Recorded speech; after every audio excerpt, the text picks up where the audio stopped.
Society often romanticizes the quiet life, celebrating a harmless preference for solitude and a cozy room as a simple personality trait. Social anxiety disorder is a distinct clinical condition defined by a persistent, intense fear of negative evaluation. Ordinary interactions, eating in front of colleagues, speaking up in a classroom, or using a public restroom, become perceived threats of public humiliation or rejection. This involuntary psychological prison can last for months or years, severely impairing a person's ability to navigate daily life. 15 million U.S. adults organize their lives around avoiding social triggers. This map represents the 7 to 12% of the population living with this disorder. Despite being incredibly common, clinical records show sufferers are dramatically under-referred for professional help. This lack of treatment stems from a core paradox. The illness protects itself by weaponizing its own symptoms against the recovery process.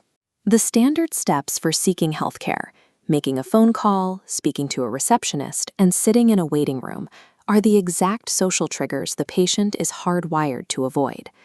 Traditional medical infrastructure is inadvertently built as a wall for the very people it is designed to serve.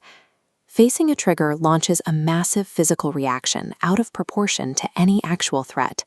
The body is hijacked by physiological symptoms: a racing heart, trembling hands, sweating, blushing, and sudden gastrointestinal distress.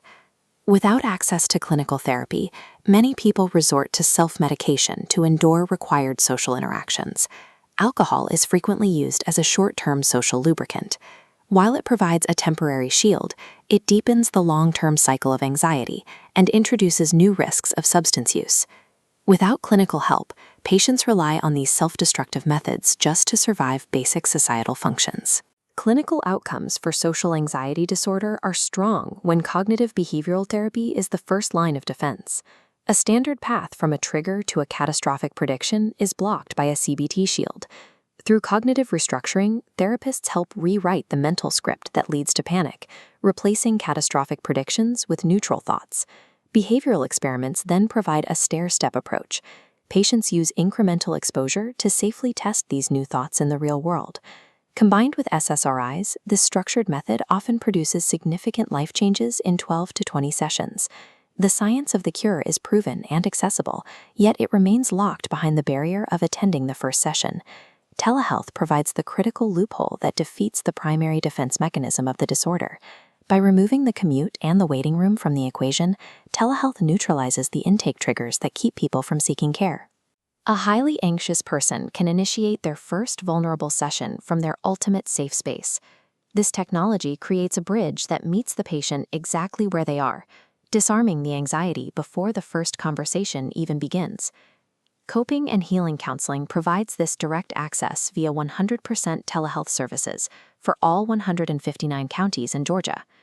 Their team includes more than 15 licensed therapists, including LCSWs and LMFTs, who provide culturally competent care specializing in anxiety and trauma. The practice uses HIPAA-compliant video sessions and same-week scheduling to remove the friction points that often stall the recovery process. Financial barriers are also addressed. Medicaid patients have a $0 copay, while commercial insurance typically ranges between $10 and $40 per session.